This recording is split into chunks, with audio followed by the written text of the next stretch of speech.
realmente são bruxos, assim. Literalmente o que eles falaram caiu. Então, eu ter confiado totalmente a minha aprendizagem a eles foi a melhor coisa que eu fiz. Porque é literalmente seguir o que eles falam. Eles te dão tudo no papel e tu tendo a disciplina de seguir o que eles te dão, tu já tá pronta. Eu não precisei correr atrás de nenhuma outra coisa, ler e estudar coisas além do que o seu concurseiro passou. Não foi preciso. Tudo que caiu lá, eu aprendi aqui. A gente passa por dificuldades, nem todo mundo nasce com tudo, né? A gente tem certas dificuldades de transporte financeiro, mas que isso não pode dizer tudo sobre a gente tem que buscar, a gente tem que ter a disciplina de correr atrás daquilo que a gente realmente quer. Ele me ensinou isso. Com ele eu consegui ter esse espírito, essa vontade de lutar por uma coisa que eu realmente queria. E eu consegui.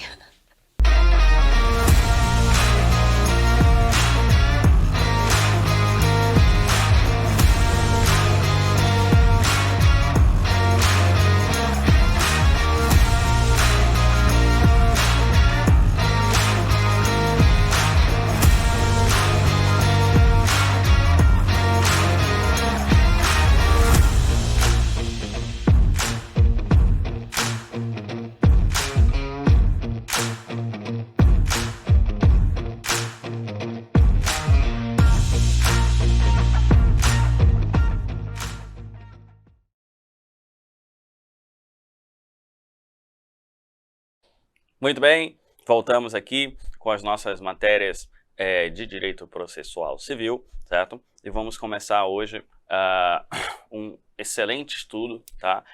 E um excelente tema a respeito de competências, tá? A respeito de competências, certo?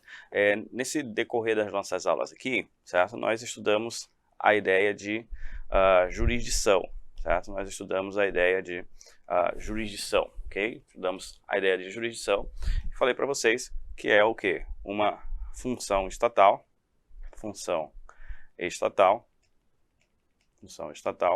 certo? Que visa o quê? Resolver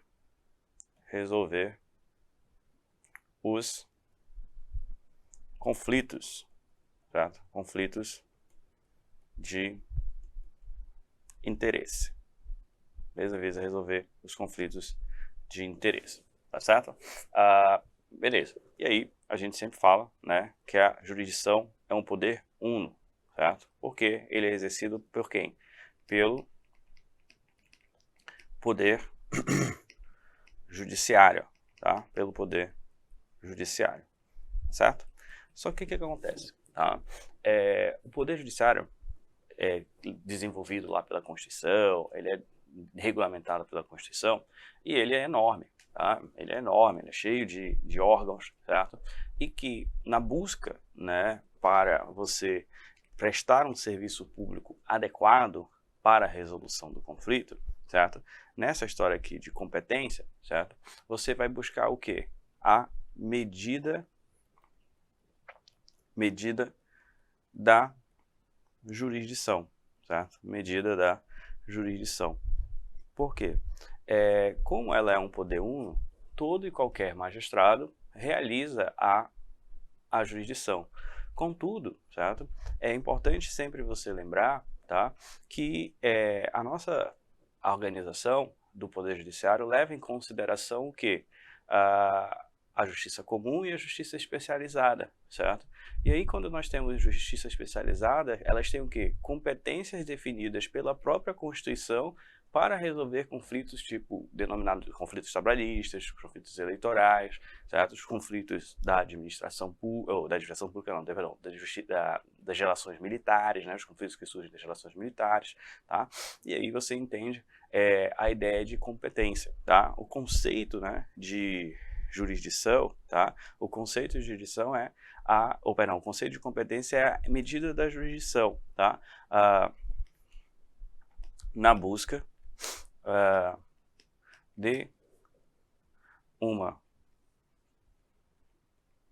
atividade, certo? Estatal especializada, certo? Na busca de uma atividade estatal especializada, Beleza? E como que a gente sabe, professor, tá, a respeito dessas questões que envolvem a competência, tá? O primeiro passo para você acertar a questão, tá? O primeiro passo para você acertar a questão relaciona-se a você entender a organização da Constituição, né, da organização do Poder Judiciário, que começa lá no 102 com, com a organização do STF e vai até a organização ali da Justiça Estadual, né, no 125, 126, tá? Então, a organização, para você saber competência, você precisa o quê? Trabalhar a questão da organização do Poder Judiciário, certo? E principalmente, saber que essas normas aplicáveis, tá, que buscam organizar o Poder Judiciário, elas estão na Constituição Federal, como eu falei para vocês, tá? Estão na Constituição do Estado, e a depender do concurso que você fizer, se for para o Tribunal Estadual, tá? Você vai ter que dar uma lidinha na Constituição do Estado, principalmente também nessa matéria que a gente está estudando aqui com vocês, que é o Código de Processo Civil, e o regimento interno dos tribunais, tá? Regimento interno dos tribunais, certo? Por quê? O regimento interno, gente, ele é o quê? É um ato normativo do tribunal, que faz o quê? Ele regulamenta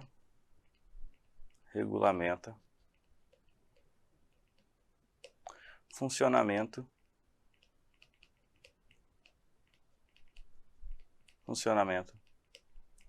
interno da corte, tá certo? O regimento interno é o que, gente? É equiparado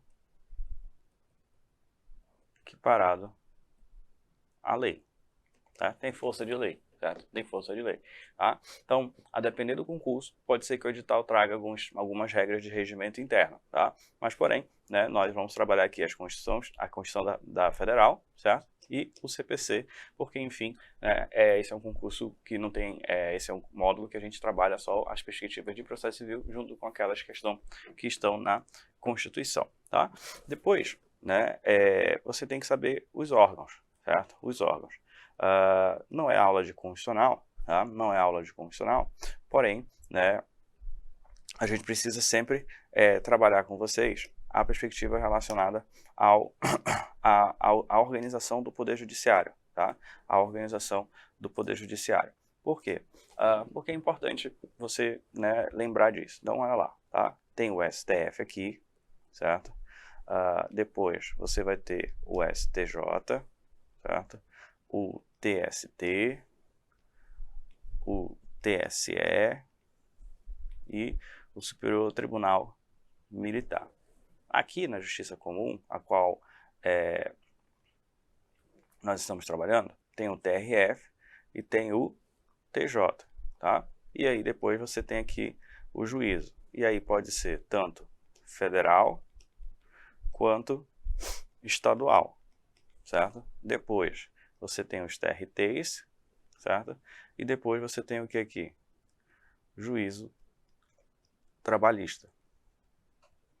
Realmente chamar de junta, né? Faz muito tempo que não é mais junta, é juiz trabalhista vara do trabalho, né, como o pessoal fala. Depois, tá? Você tem o quê? TSE, TRE, né, que é onde a gente ajusta o nosso título, e o quê? Os juízes eleitorais. Certo? Depois, você tem aqui no STM as juntas militares, certo? Juntas militares, certo? Em alguns locais existem tribunais militares de segunda instância e outros não, tá? Então tem que tomar cuidado, a gente sempre, na justiça militar, a gente bota aqui um pouquinho pro lado, tá? Então essa é a organização do Poder Judiciário, certo? Esse esquema que eu acabei de colocar para vocês aqui é um esquema de extrema importância para você entender a perspectiva da medida da jurisdição, tá? Porque a Constituição, ela fixa competência para cá, tá? Por exemplo, a competência do STJ, está no artigo 105, certo? Está no 105, STF está no 102, certo? E tem competências, certo? Nesses dois artigos da Constituição, gente, tá? Originárias, certo? e também o quê? Recursais, certo? Recursais. Essas recursais, para quem está começando a estudar processo civil agora, essas recursais, elas são o quê? Decorre da previsão de recursos, certo? Como a gente está dando o exemplo aqui do STJ, é o recurso especial, tá? Recurso especial. Beleza? As originárias, tá? Só para colocar um nomezinho que vocês conhecem para facilitar o estudo, as originárias, certo? São os que? Foro por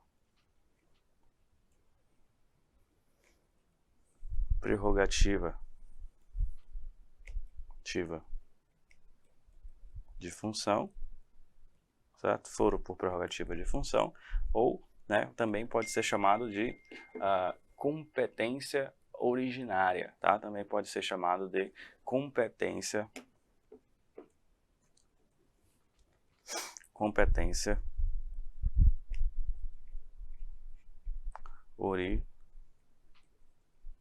originária, tá? Competência originária.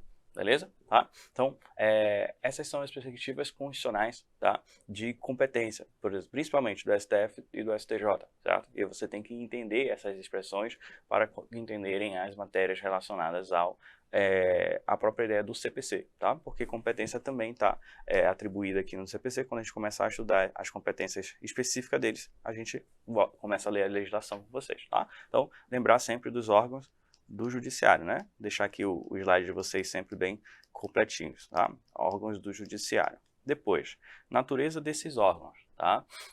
Vejam, meninos, o CPC, tá, e a Constituição, eles criam dois tipos de órgãos dos judiciários. Os monocráticos, certo? Que a gente chama de primeira instância, tá? Naturalmente, é a primeira instância, certo? E é formado pelos juízos singulares, tá? Juízos singulares, ok? Depois, certo? A gente tem a figura dos órgãos colegiados. Normalmente, gente, esses órgãos colegiados, tá? Eles são o quê? Tribunais superiores,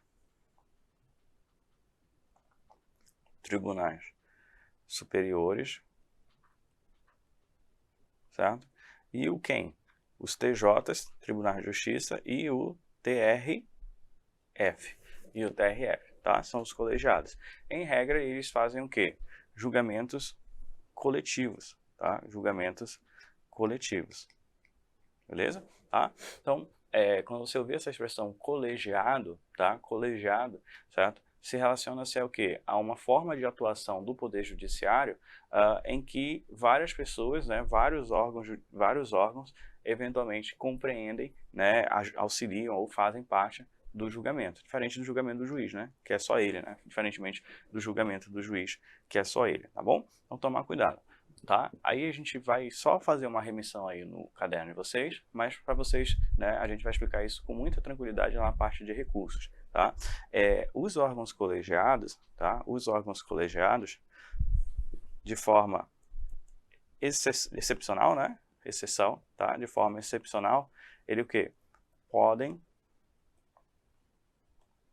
fazer julgamento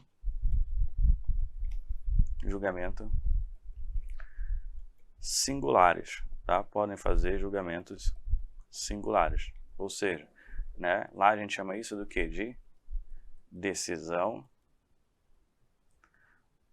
monocrática. Decisão monocrática, tá? Qual artigo, professor? 932 do CPC. Mas eu só estou fazendo remissão a isso aqui para que o seu caderninho fique bem completo. Bota isso que der de vez de exceção no seu caderno para você eventualmente não errar. Beleza? Então, tá? Então a gente estuda isso aqui no caderno e vocês colocam aí adequadamente as questões referentes a decisões monocráticas, tá? Essa questão sempre aparece assim lá na fase de recurso, mas a gente dá aqui sempre o bizu para vocês estarem sempre preparados, né? Preparados para todas as circunstâncias, tá? É possível, né, o julgamento monocrático na segunda instância, né? Sim, gente, tá? Esse julgamento monocrático é o julgamento sozinho feito por um desembargador, seja ele desembargador ou desembargador federal lá do TRF, beleza? Tá? E aí, nós estamos aqui agora, né, com outro slide, né, falando a respeito de questões que envolvem competências, né, as suas características, certo? Competências, as suas características. Por quê? Tá? Como a gente estava vendo, falei para vocês, tá, que a competência é a medida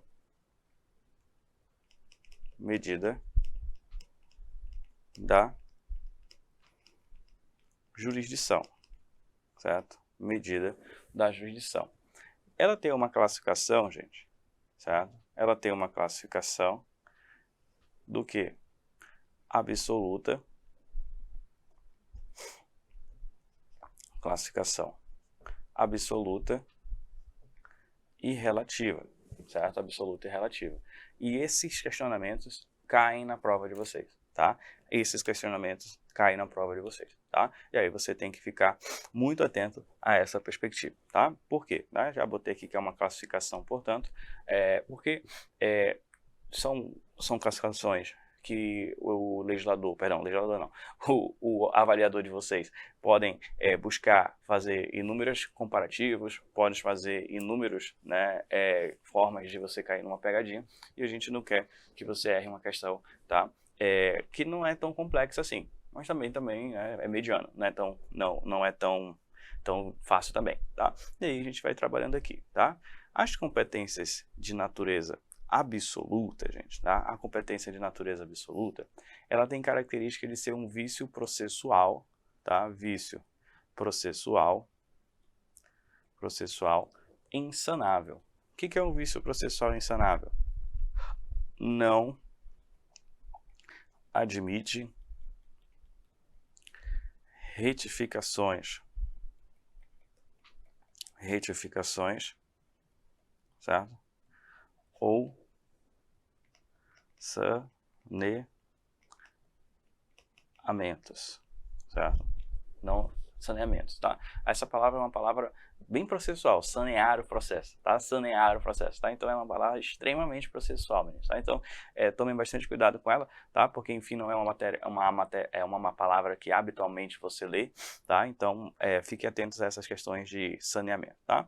Depois, certo? Dentro dessa ainda classificação absoluta, certo? A gente ainda tem essa característica de uma nulidade absoluta, certo? Por quê? Porque você o quê? Não consegue aproveitar os atos processuais, não consegue aproveitar os atos processuais realizados, tá?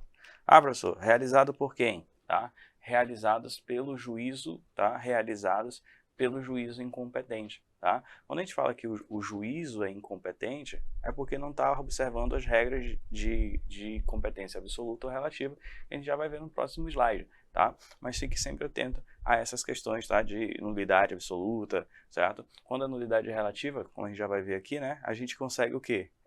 Aproveitar o ato, né? Convalidar, né? Tá bem aqui, ó, a nulidade relativa, ela permite a convalidação, tá? Permite a convalidação, beleza? Então, tomar cuidado, certo? E aí, voltando aqui ainda, né, na perspectiva da absoluta, certo? Tem aqui a ideia do não há preclusão, tá? Professor, o que significa essa ideia de que não há preclusão? Meninos, fazer um quadrinho aqui, tá? Preclusão é uma matéria, tá, que nós aplicamos em ato processual, certo? Processual. A preclusão, ela o quê? Impede a realização de um ato processual, certo? A preclusão, gente, ela tem o quê? 3 espécies, certo? 3 espécies. A temporal, a lógica, ok? E a consumativa, tá? A temporal, ela leva em consideração o tempo, certo? O momento em que você deveria realizar o ato do processo e não realizou, certo? Por sua vez, a lógica, ela parte de uma ideia de comportamento, certo? Se você teve um comportamento anterior, você não pode ter um posterior, se esse posterior é incompatível com aquilo que você fez anteriormente, tá?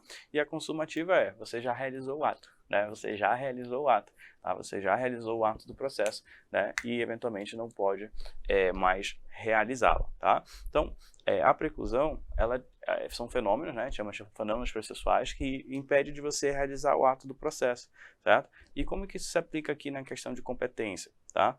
Meninos, ela se aplica aqui na questão atinente a situações em que, certo? Você vê a nulidade absoluta, tá? Você vê a nulidade absoluta, certo? Você vê a nulidade absoluta, tá? E aí você não argue, né? Você não suscita, você não indica ela no processo, tá? Você não indica ela no processo. E o que isso ocasiona, tá? Se for uma nulidade absoluta, certo? Ela pode ser reconhecida de ofício, tá? Ela pode ser reconhecida de ofício, certo? Lembrando sempre, reforçando, toda vez que tem essas palavras estranhas, eu coloco para vocês. Reconhecida de ofício é o quê?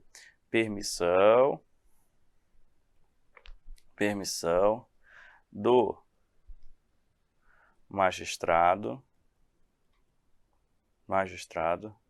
conhecer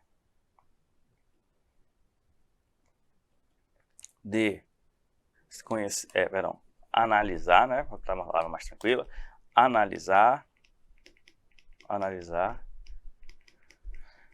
sem provocação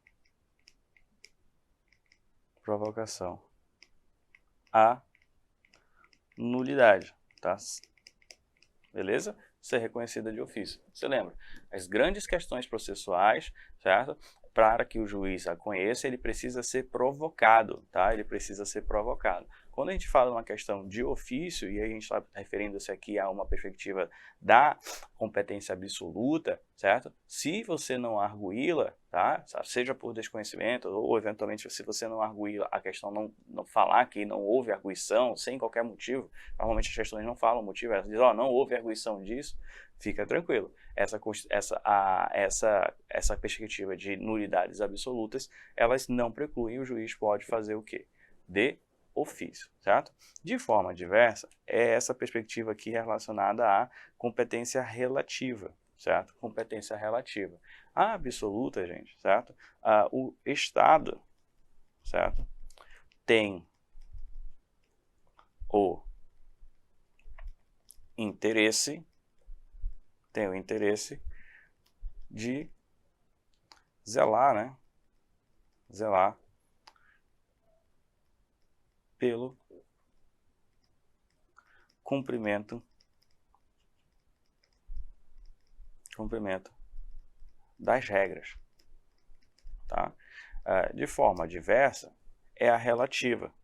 A relativa, gente, muitas vezes as competências relativas, certo? Elas ficam o quê? São normas, né? Normas dispositivas. Certo? Elas ficam o quê? Ao interesse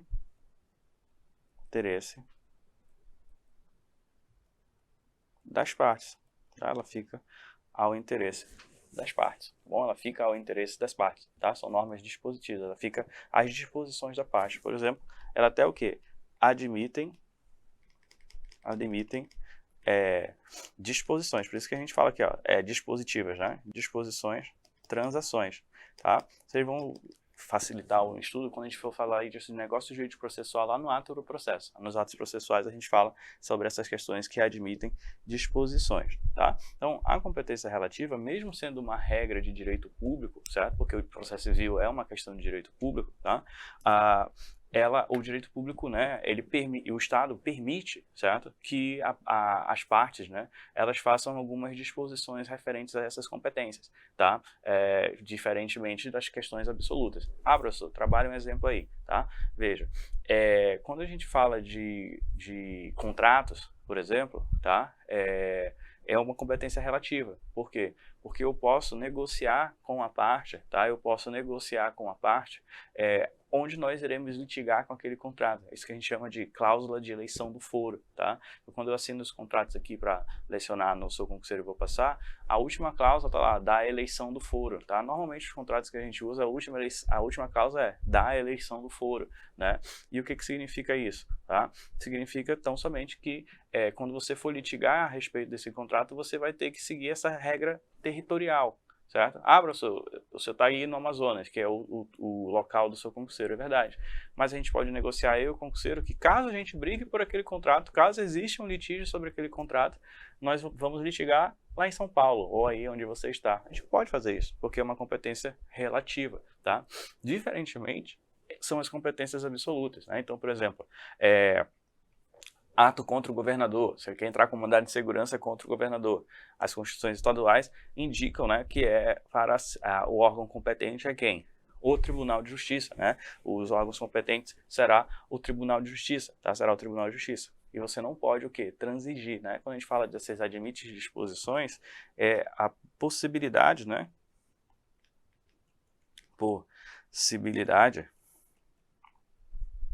Possibilidade de fazer acordos, né? Possibilidade de fazer acordos, tá bom? Então, toma bem com muita tranquilidade, tá? E aí, né, as características da competência relativa, elas são os inversos, tá? É um vício sanável, certo? O que é vício sanável, professor? Admite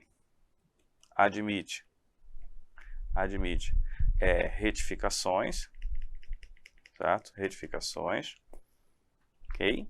Tá?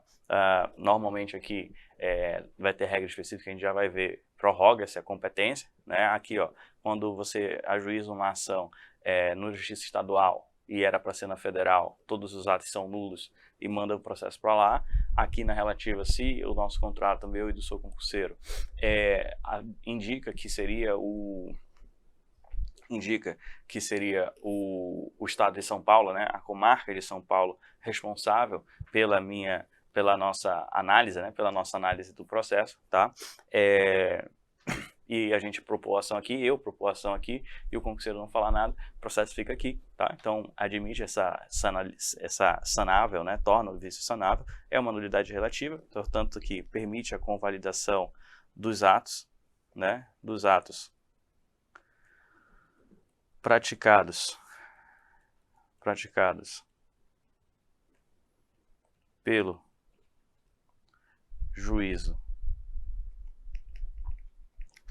incompetente, certo? E aqui a gente tem uma outra diferenciação. Olha essa palavrinha aqui, né? Preclui, tá? Já falei para vocês o que é preclusão. Essa parte da preclusão, meninos, tem que estar no caderno de vocês como uma observação, tá? Preclui. O que é isso, tá? Coloque aí no seu caderno.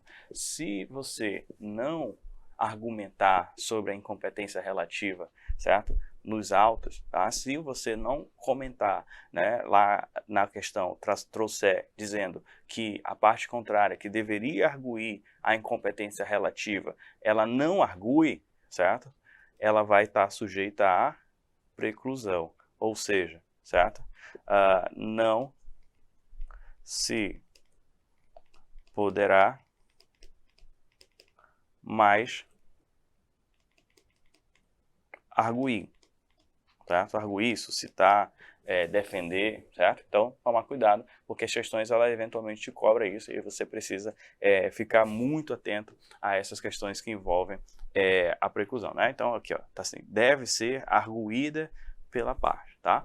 Meninos, essas características são de extrema importância para você estudar o estudo da competência, tá? Entenda certo? Que existem essas duas diferenciações, absoluta e relativa, certo?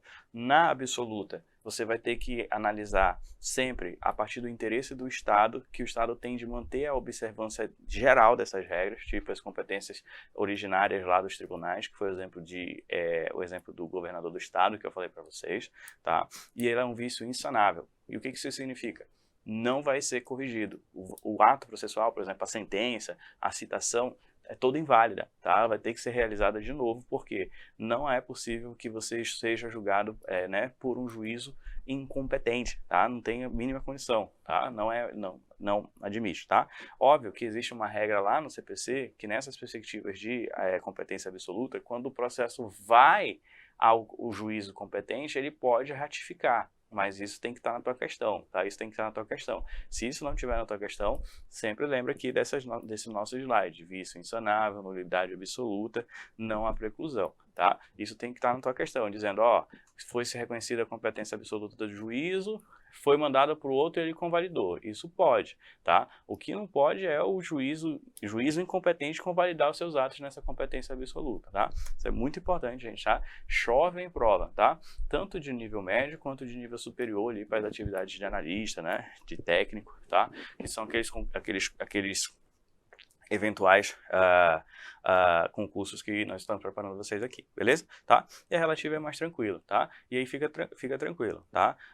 A gente vai reforçar essas questões de disposições de vontade a respeito das normas constitucionais, tá? Se lembra, a gente tem um módulo aqui, né, no Sou Concurseiro de normas constitucionais, tá? As normas de direito constitucional, as normas de direito processual, tá? Elas são são matérias de ordem pública, porque o direito processual é um direito público, certo? Mas se perguntarem para vocês se é possível as partes transigirem sobre questões processuais, você vai dizer que sim, tá? E uma delas é relacionada à ideia da competência relativa. E você só pode transigir com questões relacionadas à competência relativa. Beleza? Fechamos esse bloco, seguimos em frente.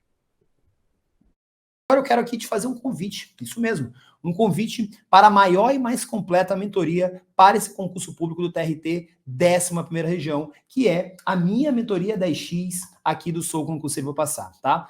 É a única do Brasil, onde você vai ter aqui um plano de estudos, onde a gente vai entregar para você um plano de estudos, aulas de como estudar, mentorias ao vivo, até a data da prova a gente vai ficar fazendo mentorias ao vivo, aulas ao vivo com você, com mentores, tá?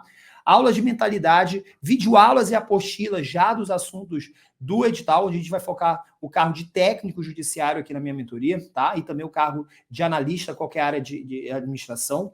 Questões comentadas, comunidade no WhatsApp, projeto de simulados, a gente vai ter um projeto de simulados até a data da prova, e-books e questão reta final, premonições. Faz a tua inscrição na mentoria agora aqui, no link tá aqui na descrição, tá? E aí é o seguinte, gente, você tem 7 dias para experimentar. Deixa eu fazer para você um plano de estudos, te mostrar como é que se estuda realmente para conquistar a aprovação num concurso público como esse do TRT, tá? Se em 7 dias você entender que a minha mentoria não é tão poderosa como eu estou te dizendo que pede cancelamento, eu devolvo todo o teu dinheiro. Mas não perde a oportunidade de entrar agora no valor ainda pré-edital do concurso do TRT 11 na nossa mentoria 10X aqui do Sou Concurseiro Vou Passar.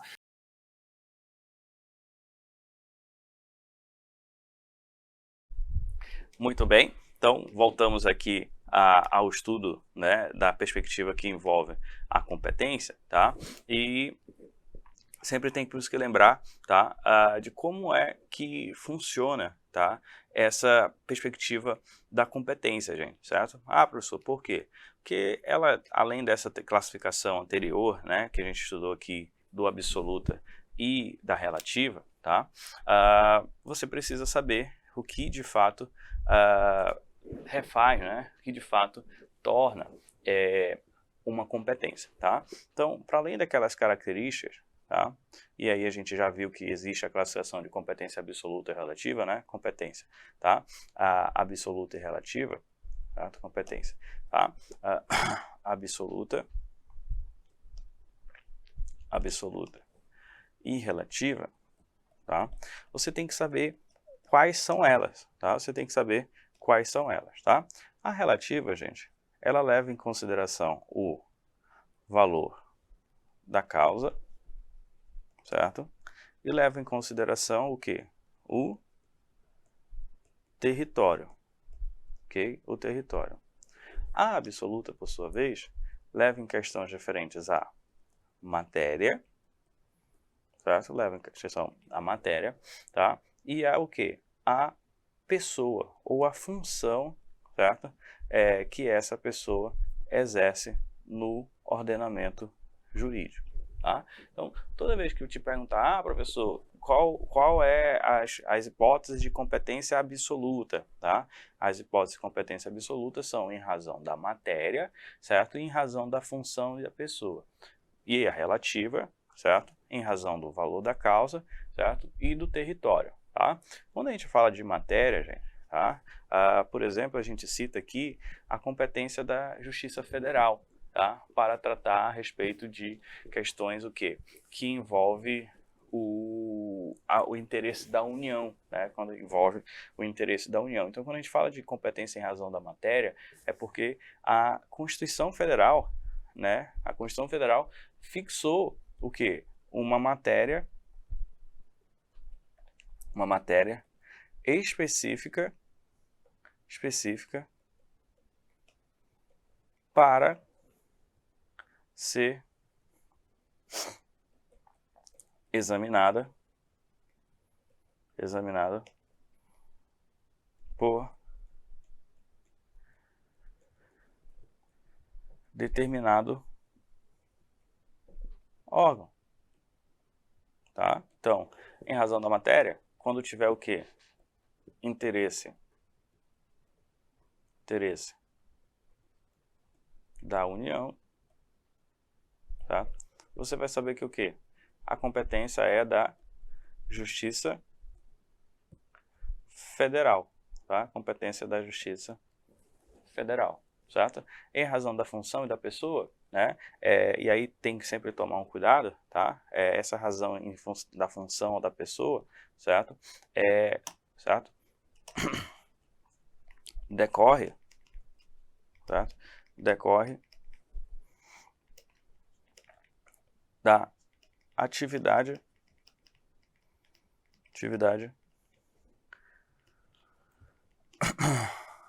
pública exercida, certo? E aí a gente sempre tem que tomar cuidado. As questões de concurso colocam assim: fulano de tal que já foi governador ou já foi presidente, certo? Tem que tomar cuidado, certo? Essa competência definida em razão da pessoa, né? Atividade pública exercida no Estado, não é da pessoa que hoje está lá na presidência da República, que hoje é o governador do Estado, tá? De acordo com a atividade pública exercida no Estado, certo? Não é isso, não é dela, é do cargo que ela exerce, tá? E quando ela sai, ela perde essas eventuais funções. Então, às vezes, por exemplo, tá? Prefeito, isso acontece muito, né? O prefeito ganha uma eleição ali e aí os atos dele vão para o tribunal, tá? A depender das organizações, as organizações jurídicas, né? Os jurisdicionais do estado que você se encontra. Então, vai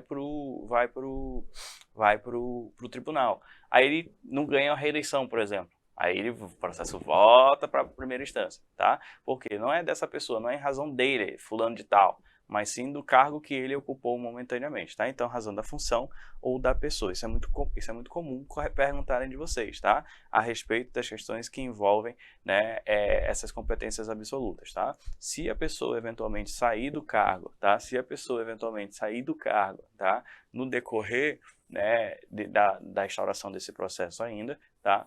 E ele não tiver mais, né, essas perspectivas de foro por prerrogativa de função, ou ele não tiver mais essa ideia de competência originária, o processo vai ter que fazer o quê? Certo? Vai ter que voltar para a primeira instância, tá bom? Normalmente as questões de competência absoluta, em função da pessoa, né, ou em razão da função exercida no Estado, elas fixam lá nos tribunais, por isso que a gente fala, volta para a primeira instância, porque a regra é o quê? Processos começarem na primeira instância. Depois, gente, tá? A gente tem a perspectiva aqui relacionada às relativas. Sempre se lembra que essas competências aqui têm que ser estudadas, né, em conjuntos com aquelas características, tá? Essa ideia aqui, tá? Ela se assemelha, né? Ela se aglutina com a ideia da característica, tá? Agora a gente está estudando o que é uma competência absoluta, certo? Que decorre da matéria, que é normalmente fixada pela Constituição Federal, ou em razão da função e da pessoa, tá?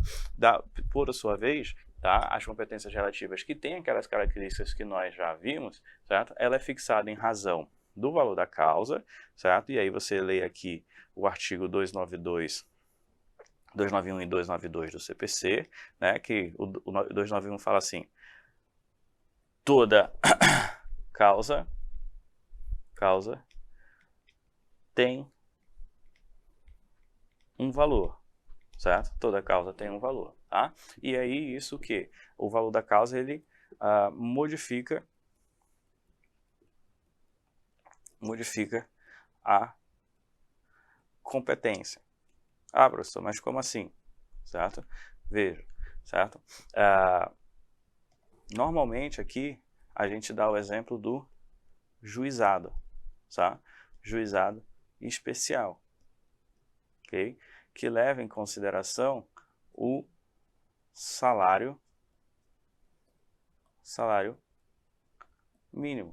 Juizado especial cível, até 40 salários mínimos vai para o juizado, tá?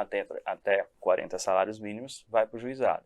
Juizado especial federal, até 60 salários mínimos, a questão vai para o juizado, tá? Então, o valor da causa, né? Toda causa tem um valor, mesmo que você não consiga aferi-la, tá? Adequadamente, né? Ou mesmo que você não consiga aferi-la né, a respeito de quanto custa, né, a pretensão que você está colocando ali, o CPC, a lei te manda te indicar um valor. Às vezes a gente pode estar um salário mínimo, né, mas em outras a gente consegue aferir os valores, né, em outras a gente consegue aferir os valores. Dessa forma, tá, qual é a ideia aqui, certo? A Constituição, como ela sabe que as causas de menor complexidade vão ter um valor menor, tá, a Constituição e o CPC criam aí a ideia do juizado especial. Tá? Juizado especial cível, certo? Tem uma competência, dentre as competências que ele tem, uma delas é o quê? Em razão do valor da causa, certo? Em razão do valor da causa, tá? E ela vai fazer o quê? Vai trabalhar a perspectiva relacionada ao quê? A ser uma competência relativa. Ah, por quê, professor? Tá? Porque, meninos, no juizado especial cível, tá? Isso é questão de prova, isso é questão talvez um pouco complexa para alguns, tá? Ante a necessidade de você também trabalhar um pouquinho de jurisprudência aqui, tá? O que eu estou ensinando para vocês agora, que a competência em razão do valor da causa, tá? É o quê? Uma perspectiva relacionada à competência relativa. E ela se aplica isso ao juizado especial cível, tá? Ela se aplica isso ao juizado especial cível, ou seja, Lei 9.099 de 95, tá? Competência relativa, tá? Ou seja, você pode litigar, né? Você pode propor ação que tenha um quantitativo menor, né? De valor, fora do juizado, menor de que 40 salários mínimos. Pode, gente, tá? Se é uma competência relativa, você, no juizado especial cível, pode escolher, tá? Você pode escolher simplesmente qual será o local em que você vai litigar, se na justiça comum, cível, ou na justiça, o quê? Comum, né? Fora do juizado especial, fora do juizado especial, tá? Fora do juizado especial, certo? Só que coloca uma observação aí, isso aí é jurisprudência do STJ, tá? A competência do juizado especial federal, que leva em consideração o valor da causa de até 60 salários mínimos, tá? É uma competência absoluta, tá? Isso é jurisprudência do STJ, gente, tá? Isso é jurisprudência do STJ. Aqui no Sou Concurseiro, a gente trabalha com vocês também, né, na medida do possível, tá? As jurisprudências efetivas, né? As jurisprudências efetivas que vocês necessitam saber, tá? Então, tomem bastante cuidado, tá? Tomem bastante cuidado, porque no juizado especial cível a competência é relativa em razão do valor da causa. Até 40 salários mínimos. No cível, tá? Você procura, você escolhe se é vara comum ou juizado. No federal você não tem essa escolha, tá? Mesmo que o valor da causa no juizado especial federal, tá, seja até 60 salários mínimos, nós temos uma exceção a essa perspectiva aqui, tá? Então, modifica a competência, tá? Então, tranquilo, beleza? Tá? E aí a questão do território, certo? A questão do território, tá? Em algumas perspectivas, tá? Você pode, né, determinar que o local, né, da discussão dos seus processos mudem, né? Como a gente falou ali, o exemplo ali é em relação à questão que envolve a cláusula de eleição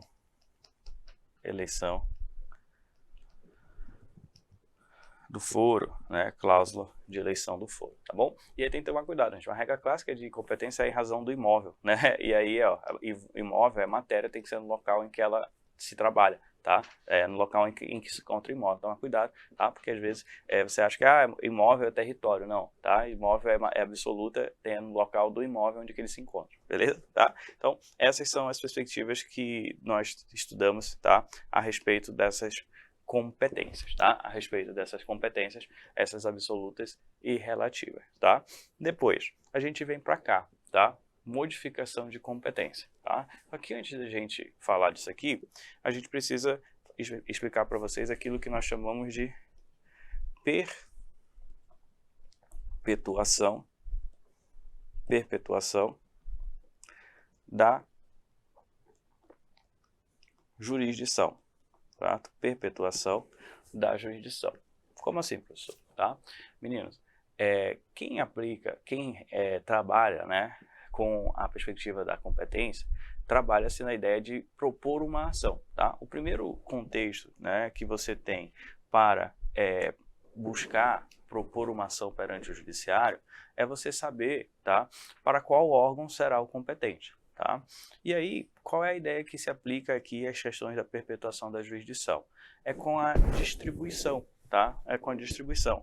A perpetuação da jurisdição, ela decorre de um ato consequente à prepositura da demanda, ou seja, você apresenta a petição inicial ao Poder Judiciário, ela vai ser distribuída a um órgão jurisdicional ao qual você indicou, tá? Você indicou. As petições iniciais, elas começam com endereçamento, ou seja, com a competência. Você parte e diz, ó, esse é o juízo competente, né, que vai eventualmente julgar a minha pretensão, né? Esse é o juízo competente que vai julgar a minha pretensão, tá? E a partir dali, tá? Quando cair um casinho de prova de concurso sobre isso, tá? Ele vai te perguntar da perpetuação da jurisdição. E o que significa isso, tá? Quando a gente fala de perpetuação da jurisdição, tá? Né? Não é possível, né? Não é possível a modificação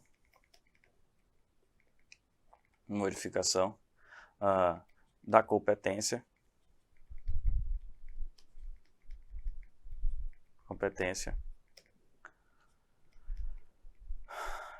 após a sua fixação. Após a sua fixação. E ela é fixada pelo quê, professor? É fixada pela distribuição. Ela é fixada pela distribuição, ou seja, propõe a petição inicial, o ato processual subsequente, que nem é ato de juiz, é nada, é ato do servidor, nós, né, que eventualmente passaremos para trabalhar em tribunais, tá? Hoje é automático também, né, setor de distribuição praticamente tudo é automático, tá? Você o quê? Manda para um outro, para o juiz competente, tá? Porém, gente, essa perpetuação da jurisdição, ela tem exceções, tá? Elas podem sim sofrer modificações, tá? Essa ideia de não possibilita a modificação da competência, tá? Ela pode sofrer exceções sim, tá? Quando, por exemplo, se extingue a vara, né? Quando se extingue a vara, tá? Então, quando se extingue a vara, você tem que o quê? Tá? Buscar ir para um outro órgão jurisdicional, tá? Então é muito comum, às vezes, no interior, né? Verifica-se que outra comarca tem interesse, né? Ou tem uma maior necessidade de uma vara, aí você extingue uma vara da comarca e manda para outra. Professor, o que acontece com esses processos? Esses processos que da vara extinta vão para ser redistribuídos, tá? Vão ser redistribuídos para a vara, para outra vara, tá? O processo não termina, vão ser redistribuídos, tá? Então, tem a primeira exceção aqui, tá? A perspectivas relacionadas à extinção da unidade judiciária, né? A extinção do órgão jurisdicional, certo? Depois, certo? Tem uma outra situação relacionada à perpetuação da jurisdição que se fala das competências de modificações de competência de natureza absoluta, tá? Se lembra, a competência absoluta ela é em razão da matéria, certo? E em razão do quê? Da pessoa, né? Em razão da pessoa. Se no decorrer do processo há alguma alteração, por exemplo, lá na Constituição, que diga que a pessoa não tem mais foro por prerrogativa de função, tá? O processo vai ter que se modificar e isso também, o processo volta para a primeira instância, como a gente falou para vocês, e ele tem aí uma perspectiva de exceção da perpetuação da jurisdição, tá? Só para a gente ter cautela, né, porque vai que cai uma prova de uma banca que usa expressões em latim com vocês, isso aqui que eu estou falando de perpetuação da jurisdição, tá, se relaciona a, pode também aparecer para vocês assim, perpetuatio, certo? Jurisdictiones, tá? Perpetuatio jurisdictiones. É a mesma coisa de perpetuação da jurisdição, tá? Ah, professor, mas por quê? Por que você está falando dessa ideia de perpetuação da jurisdição, tá? E perpetuatio jurisdictiones, né? Esse nome bonito, né? Porque essa é a regra, gente, tá? Você não consegue modificar as jurisprudências, ou perdão, não consegue modificar as competências uma vez depois dela ter sido fixada pela distribuição, né? É muito comum aparecer assim na prova, já vi provas de nível médio, tá? Colocar assim, fulano de tal, da prova da FGV, fulano de tal, né? Quer tirar o processo da vara X porque está muito morosa. Isso é possível, né? Isso é possível? Sim ou não? Óbvio que não, né, gente? Porque tem a ideia da perpetuação da jurisdição, tá? Porém, dentro dessa ideia de competência absoluta e relativa, é possível o quê? Tá? Uma situação que envolve as modificações de competência, tá? E olha lá, ó, a modificação de competência, tá? A modificação de competência, ela vai ocorrer só na competência relativa, tá? Modificação de competência, tá? Aplicável somente à competência relativa, tá? Isso aqui que a gente vai estudar, gente, ó. Opa.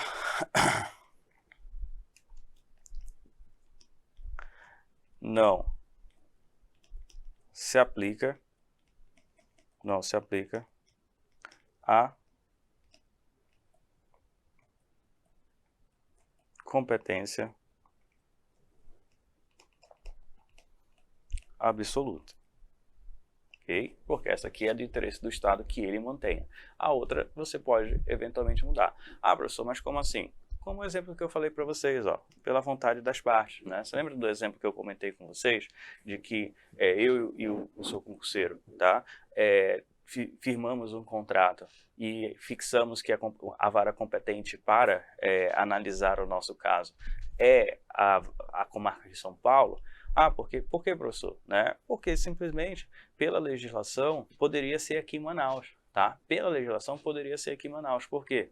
É o domicílio do réu. A regra geral de competência relativa é o domicílio do réu, certo? Então, se eu quiser propor uma ação contra o curso, coisa que nunca vai acontecer, mas que eventualmente, nesse nosso exemplo, eu estou ajuizando para trabalhar uma questão do contrato, se não houver cláusula de eleição do foro, vai ter que ser aqui no local em que é o domicílio da pessoa jurídica, né? Eu sou concurseiro.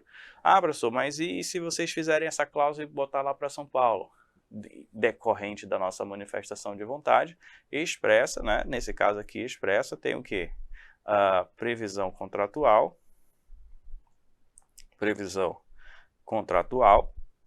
tá? Nós temos a perspectiva relacionada à modificação de uma competência relativa. E a tácita, tá? A tácita, gente, ela decorre daquilo que nós chamamos do quê? De prorrogação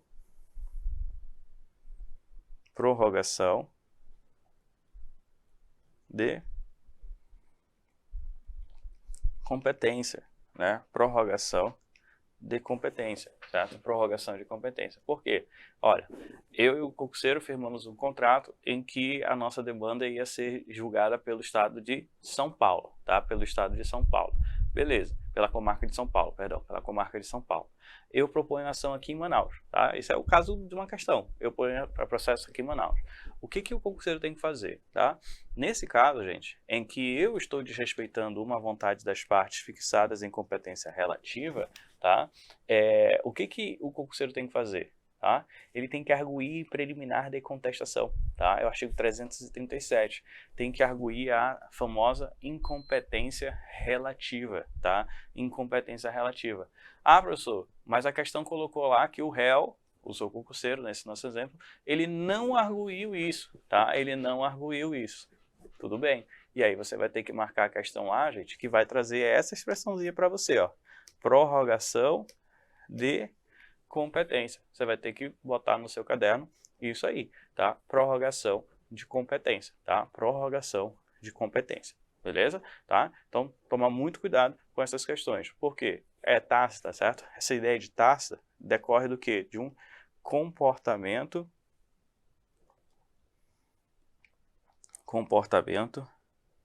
omissivo, certo? Omissivo. O que significa isso?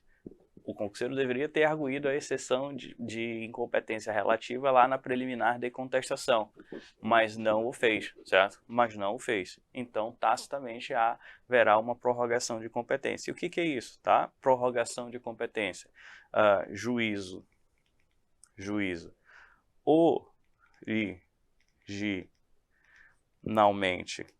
Originalmente.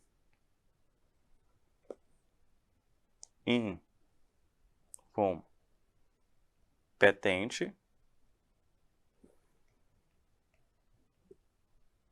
torna-se competente, certo? Torna-se competente, tá? Então, o juiz originalmente incompetente torna-se competente, tá? Isso que é prorrogação de competência, gente. E ela só vai aplicar onde?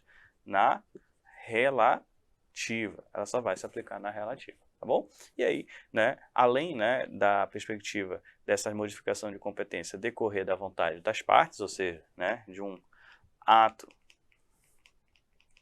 de manifestação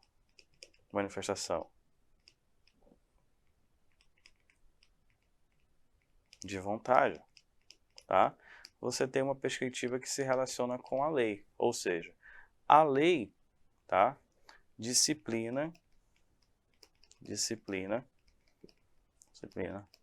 a situação de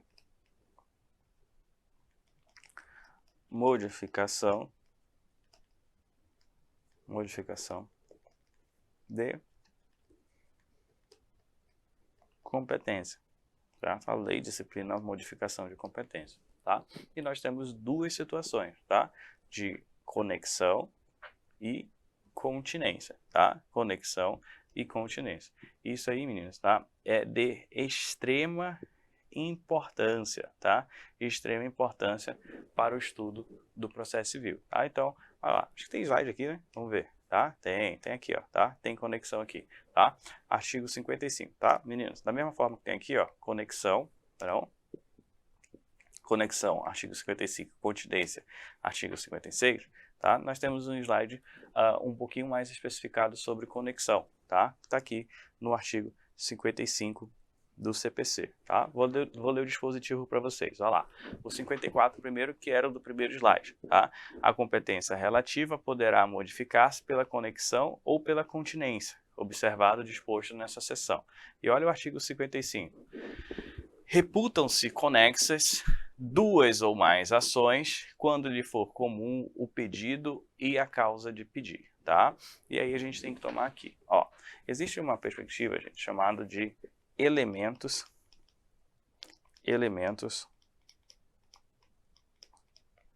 da ação, tá? Elementos da ação.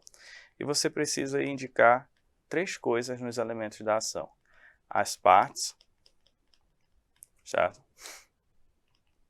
A causa de pedir, ok? E o pedido, tá? A causa de pedir e o pedido, tá? E olha lá como se fala na conexão. Reputam-se conexas duas ou mais ações quando lhe for comum o pedido e a causa de pedir. Tá aqui, ó, pedido e causa de pedir. Então, quando você ouvir falar de pedido e causa de pedir, tá? Se relaciona-se com as questões que envolvem dois dos elementos da ação, que são esses dois aqui, ó, causa de pedir e pedido. Por quê, gente? Tá? Quando você tem conexão, você tem 0,2 processos, tá? Você tem 0,2 processos, tá? Ou mais, né? Ou mais, tá? ou mais, certo? Ou mais. 2 processos ou mais, tá? E qual é o risco, né, que você tem quando você tem 2 processos ou mais, né? Qual é o risco que você tem? Você tem o risco de decisões conflitantes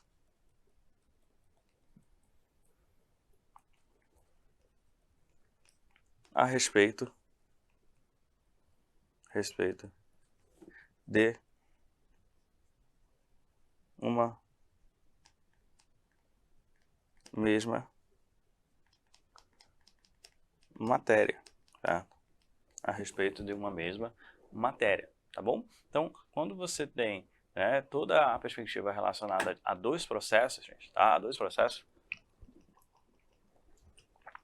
a legislação ela tem que o quê? Reduzir, né, esse risco eventual ali de perspectivas relacionadas a uma decisão conflitante sobre a mesma coisa. Por isso que ela manda o quê? Reunir, tá? Ela reúne, né? Ela reúne, tá? Então, olha lá, reputam-se conexas 2 ou mais ações quando lhe for comum pedir o pedido ou a causa de pedir. Aí tem que tomar cuidado, marca aí, tá? Causa de pedir e pedido, porque de vez em quando eles trocam por partes. É partes e causa de pedir. Não, isso aí não é conexão, é pedido e causa de pedir. E por que existe a conexão, tá? Para prolação de decisão conjuntas em relação às 2 demandas, tá? Então, olha lá, os processos de ações conexas serão reunidas para decisão conjuntas, ok? Então, por que a conexão é boa? Porque ela reúne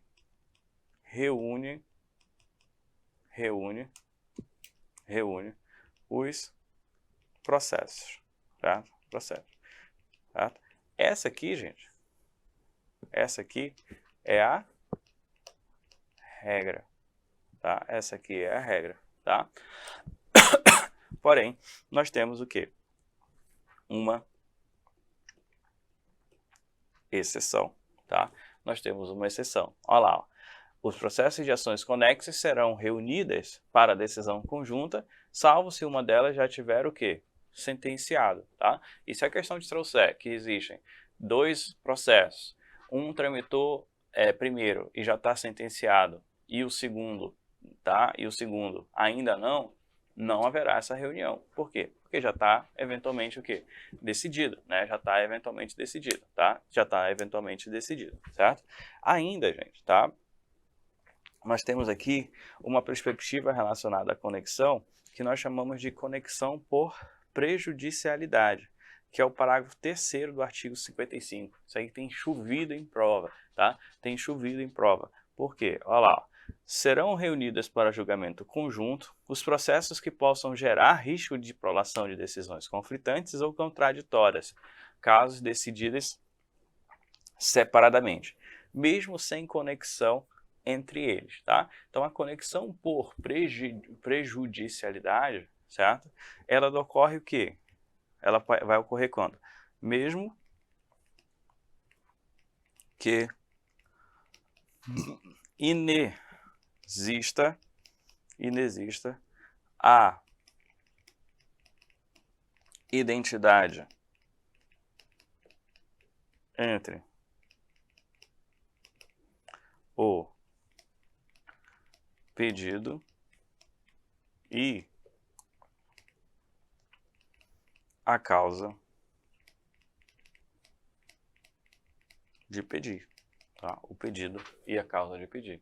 Tanto só pelo quê? Pelo risco de decisões conflitantes, tá? Toma cuidado, isso é uma grande exceção, beleza? A gente fecha esse bloco e volta aqui ainda nesse slide no finalzinho para a gente trabalhar a ideia da aplicabilidade, né? Outras hipóteses de aplicação da conexão.